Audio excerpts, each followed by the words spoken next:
Bismillahirrahmanirrahim. Assalamu alaikum. This is Asad Yaqub, and once again I welcome you from Ayubia National Park. This is beautiful track here, and we were tracking. Abhi dekh sakte hain. You can see my face actually. Okay, so I walked around 7 to 8 kilometers, but I enjoyed this track.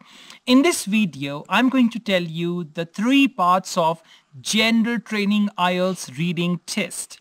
It is very important to be familiar with the test, especially when it comes to reading, where if you require 8,777, so getting 7 is very important in reading. So you should be familiar what type of questions, what type of passages are there. If you haven't subscribed my channel yet, consider subscribing and click the bell icon as well. Anyways guys, in gender training reading, section 1 has got around 13 to 14 questions, and section 1 is divided into 2 parts. There are 2 short texts in section 1.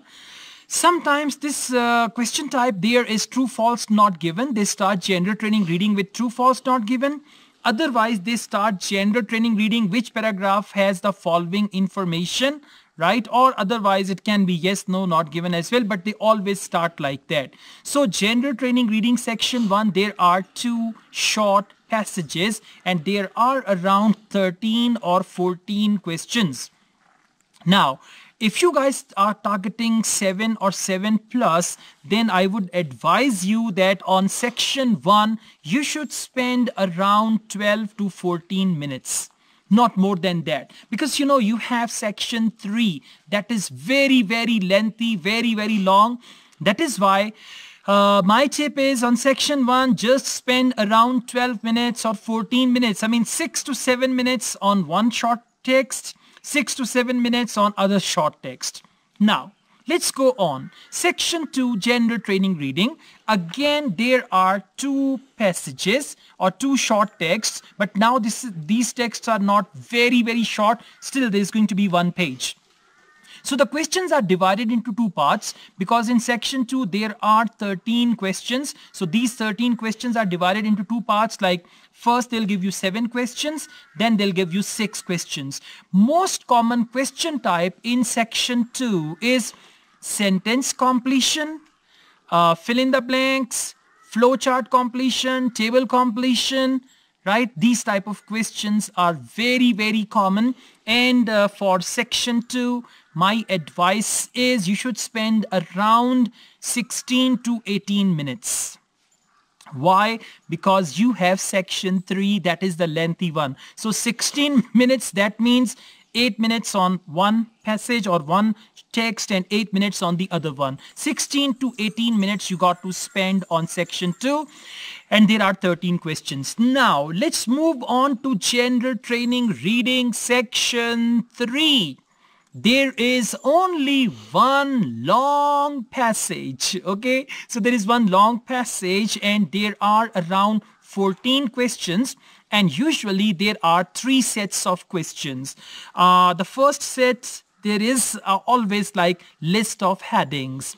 The second set can be true, false, not given, or yes, no, not given. The third set, commonly the third set is summary completion or sentence completion, right? And sometimes they can be matching type of questions as well. So these 3 to 4 questions are very important. 4 types of questions are very, very important for gender training reading section 3.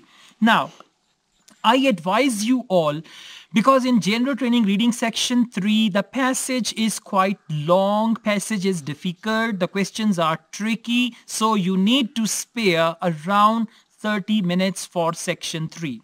It depends on you. If you spend 12 minutes on section 1, 18 minutes on section 2, so you will have 30 minutes time, because you know, when the time is running out, you are working under pressure. So there are 2 types of people. The first type is they work under pressure and they work well. The second type is they work under pressure and they surrender, right? So if you are the second type, That's why you must have 30 minutes and try to start with easy type of questions. Do not just try to start that, okay, in section 3, now I have the questions 26 onwards, so I will start from 26. It is not important. It is not necessary. It is not compulsory. You guys can start with the easy type of questions. If for you flowchart is easy, if for you list of headings, that is easy. If for you summary completion is easy, you can always start with summary completion or with any type of questions that is easy for you, and then gradually you can go on. So let me tell you, marking criteria is quite different for academic and general training. Excuse me, I'm sorry. Marking criteria is quite different for academic and general training. For academic, if you get 30 correct answers, you are awarded 7 band. In general training, if you get 30 correct answers, you are awarded 6 band.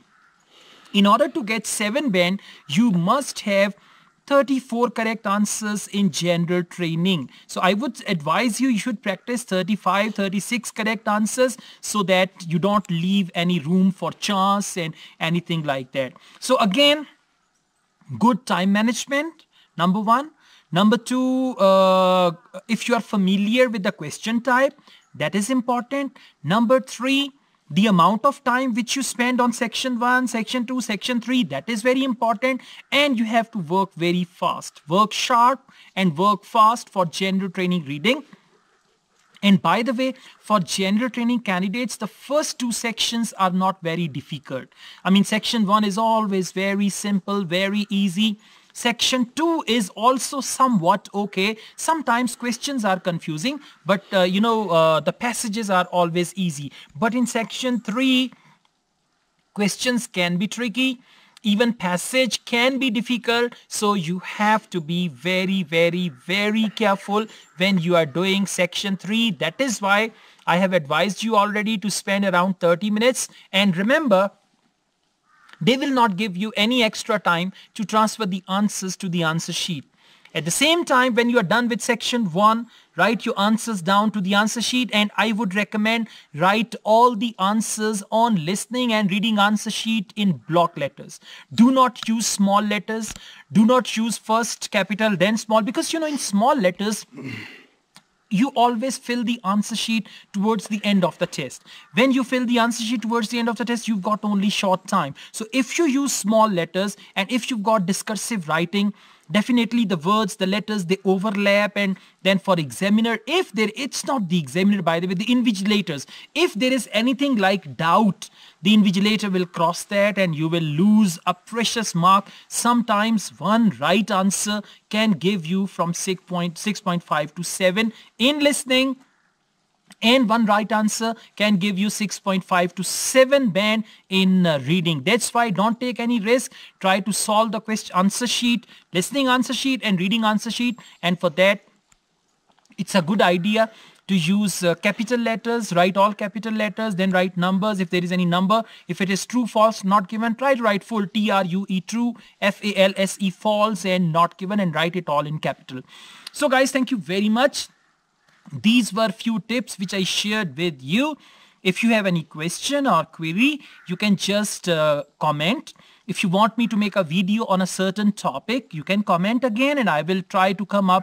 I'll make a video according to your comment, because I always read your comments. Shumaila, my colleague, she reads the comments and she always comes up with new ideas, and she rather suggests me, because whenever we have recording, she suggests me, Asad, make video on this topic, Asad, make video on this topic. Our subscribers, they are asking about this, they are asking about that. So you can comment and try to read the comments as well, because I've noticed comments on my videos are quite knowledgeable. They can help you a lot. If you like this video, hit the like button and don't forget to subscribe my channel. I run another channel, Asad Yaqub Vlogs. You can subscribe to that as well. And I have a Facebook page, Asad Yaqub Ielts. You must like my Facebook page too. I also teach Ielts online. If you want to join my online Irish classes, I've got very regular classes. I teach 3 classes, one in the morning, one in the afternoon, one at night. So if you are interested, my WhatsApp number is given. You can contact me for that. Asad Yaqub wishes you all the best from this beautiful place. This is called Pipeline Track. There is a pipeline that supplies water from one city to another city. So I just did this track and I'm feeling quite okay. Thank you very much, guys. All the best with your IELTS preparation. Take care. Allah Hafiz.